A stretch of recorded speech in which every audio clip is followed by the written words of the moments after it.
ভালোবাসা লিখেছেন কথা সাহিত্যিক হুমায়ুন আহমেদ। সুইটি বিয়ের পর স্বামীর ঘর করতে ঢাকা এসেছে। তার বয়স ২১। সে ইন্টার পাশ করা মেয়ে। গায়ের রং ময়লা হলেও দেখতে সুন্দর। রূপচর্চার দিকে তার বিশেষ ঝোঁক আছে। সপ্তাহে একদিন সে হাতে এবং মুখে কাঁচা হলুদ বাটা মেখে বসে থাকে। মাসে একটা ফেয়ার অ্যান্ড লাভলি ক্রিম তার লাগে।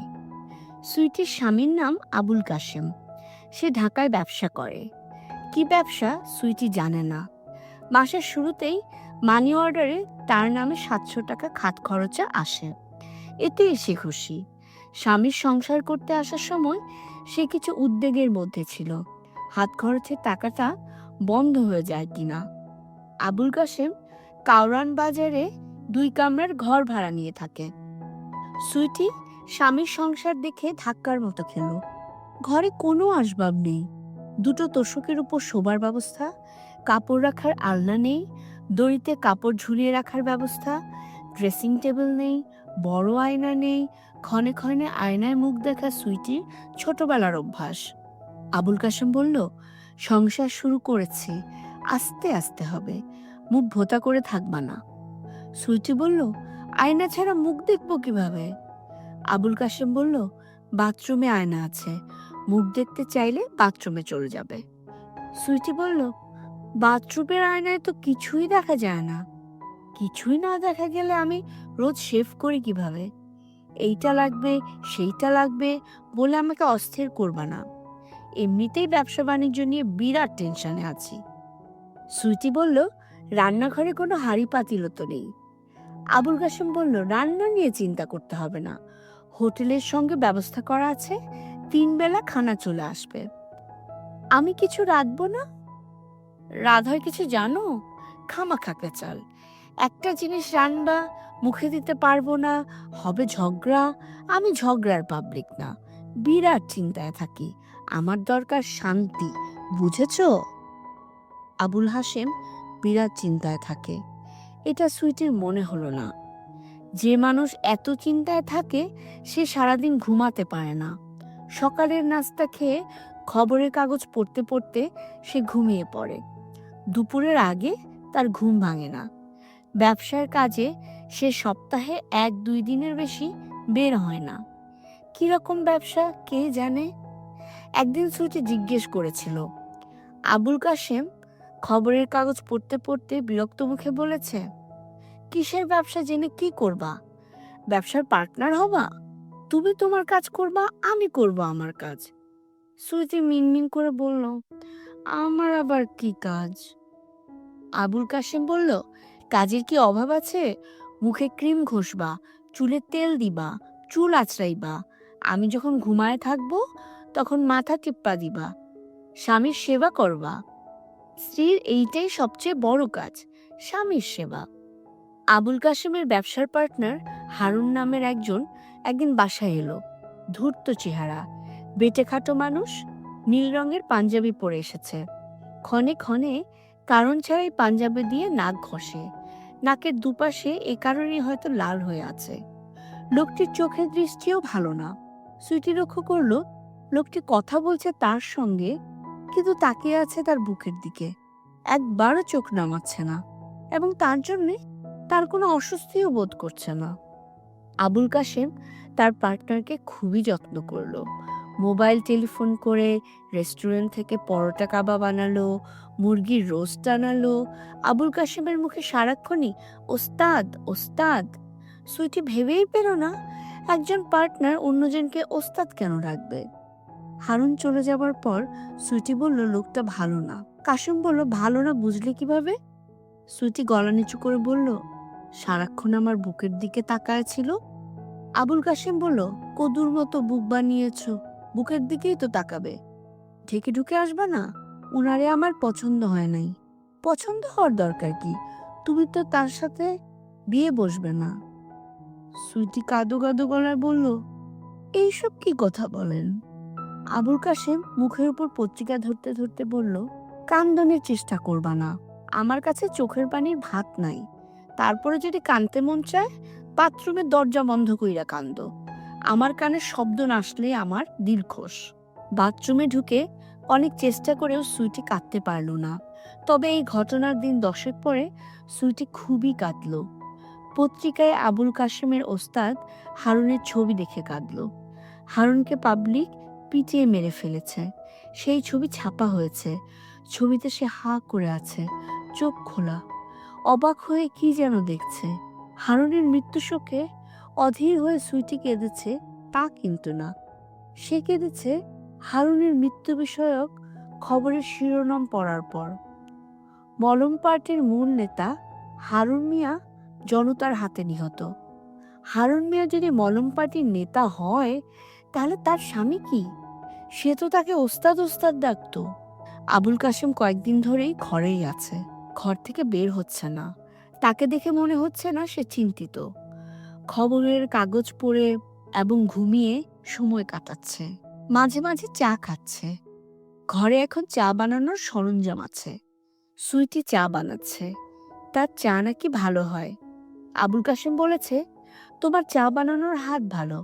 জগতের সবচেয়ে জটিল রান্না চা। যে চা বানাতে পারে সে কোপ্তা কালিয়া সবে পারে। আমি ঘরে রান্নার ব্যবস্থা করব। অবসর পেলেই তোমাকে নিয়ে নিউ মার্কেট কাঁচা বাজারে চলে যাব। রান্নার জন্যে যা যা লাগে কিনে নিয়ে আসবো। খুশি? সুইটি বলছে, জি খুশি। আপনার অবসর নাই এইটা বুঝলাম না। দিনরাত তো শুয়েই থাকেন। আপনার কাজটা কি? এক একজনের কাজের ধারা এক এক রকম। কবি সাহিত্যিকরা কি করে? ঘরে বইসা থাকে। তার আর কোনো অফিস নাই। আমারও অফিস নাই। সুইটি ক্ষীণ গলায় বলল, আপনার ওস্তাদ হারুনের খবর পত্রিকায় পড়েছি। আবুল কাশেম বলল, পড়েছো, ভালো করেছো। তুমি খুশি তো? এখন আর কেউ তোমার বুকের দিকে তাকায় থাকবে না।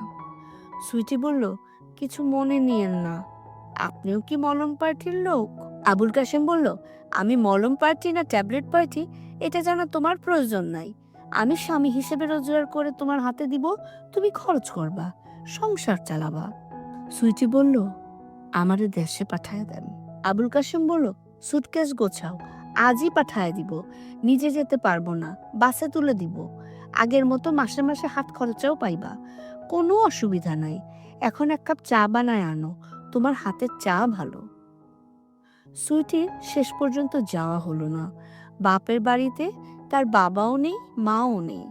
ভাইয়ের সংসারে ফিরে যাওয়া। ভাই গাঁজা খায়। গাঁজার সঙ্গে আরো কি কি যে খায়। সংসারে বিরাট অশান্তি।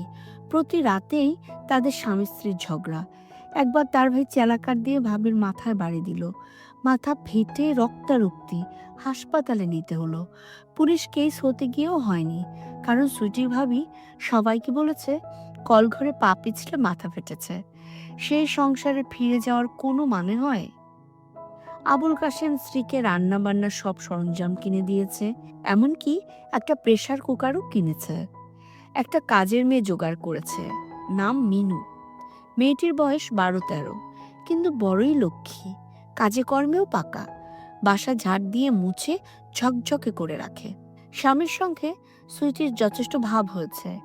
আবুল কাশেমের নিয়ে আসা মানি ব্যাগ, ব্রিফকেস, ব্যাগ এসব প্রথম খুলে দেখতে সুইটির বেশ ভালো লাগে। সে বলেই দিয়েছে, আমারে আগে দেখাবেন। ব্রিফকেস ভেঙে একবার একটা স্বর্ণের চেইন পাওয়া গেল। হাতে নিয়ে মনে হলো 1 ভরির চেয়েও কম ওজন না। সুইটি সঙ্গে সঙ্গে তা গলায় পরে ফেলল। আবুল কাশেম কিছুই বলল না। তাকে দেখে মনে হলো সে খুশি। আরেকবার চামড়ার কালো ব্যাগ খুলে পাওয়া গেল 4টা 500 টাকার বান্ডেল। আনন্দে সুইটির যখন দম বন্ধ হয়ে আসছিল, তখন দেখা গেল প্রতিটি বান্ডেলের প্রথম নোটটাই শুধু আসল, বাকি সব নোটের আকারে কাটা কাগজ। সুইটি বলল, এর মানে কি? আবুল কাশেম সিগারেট ধরাতে ধরাতে বলল, জগতে কত কিসিমের কত ধান্দার মানুষ যে আছে তুমি বুঝবা না। 4টা আসল নোট পাওয়া গেছে, এতেই আমি খুশি। সুইটি দীর্ঘ নিঃশ্বাস ফেলে বলল, সত্যি সত্যি যদি সবগুলা 500 টাকার নোট হইতো? আবুল কাশেম বলল, হবে, ধৈর্য ধরতে হবে। আমাদের কাজ ছিপ দিয়ে মাছ ধরার মতো। বেশিরভাগ সময় পুঁটি, খৈলসা, ট্যাংরা ওঠে। হঠাৎ হঠাৎ বিশাল বোয়াল। আমার ওস্তাদ হারুন মিয়া একবার 10 লাখ টাকা পেয়েছিলেন। তার দলে ছিল 4 জন, প্রত্যেক সমান ভাগে পাইছে 2,50,000। ওস্তাদ নিজের জন্য 1 টাকা বেশি রাখেন নাই। মানুষ তো এমনি এমনি ওস্তাদ হয় না, ভিতরে জিনিসও থাকতে হয়। আপনি 2,50,000 টাকা পাইছিলেন? না, আমি তখন ওনার দলে ছিলাম না, পরে যোগ দিয়েছি। বউ শোনো, তুমি আমারে আপনি আপনি করো, এইটা ভালো লাগে না। এখন থেকে তুমি না বললে আমি জবাব দেব না। ছবি দেখবা? দেখব। সিনেপ্লেক্স নামে ভালো ছবি ঘর বানিয়েছে। দেশে উন্নতি হচ্ছে না কথাটা ভুল। যাও সাজগোজ করো। মিনুরে সাথে নিয়ে যাই। নাও সাথে নাও। মিনু হলো তোমার ডিপার্টমেন্ট। তোমার ডিপার্টমেন্ট নিয়ে তুমি কি করবা সেটা তোমার ব্যাপার। আমার ডিপার্টমেন্ট আমার। সুইটি সাজতে বসলো। এখন আর বাথরুমের ঝাপসা আয়নায় মুখ দেখতে হয় না।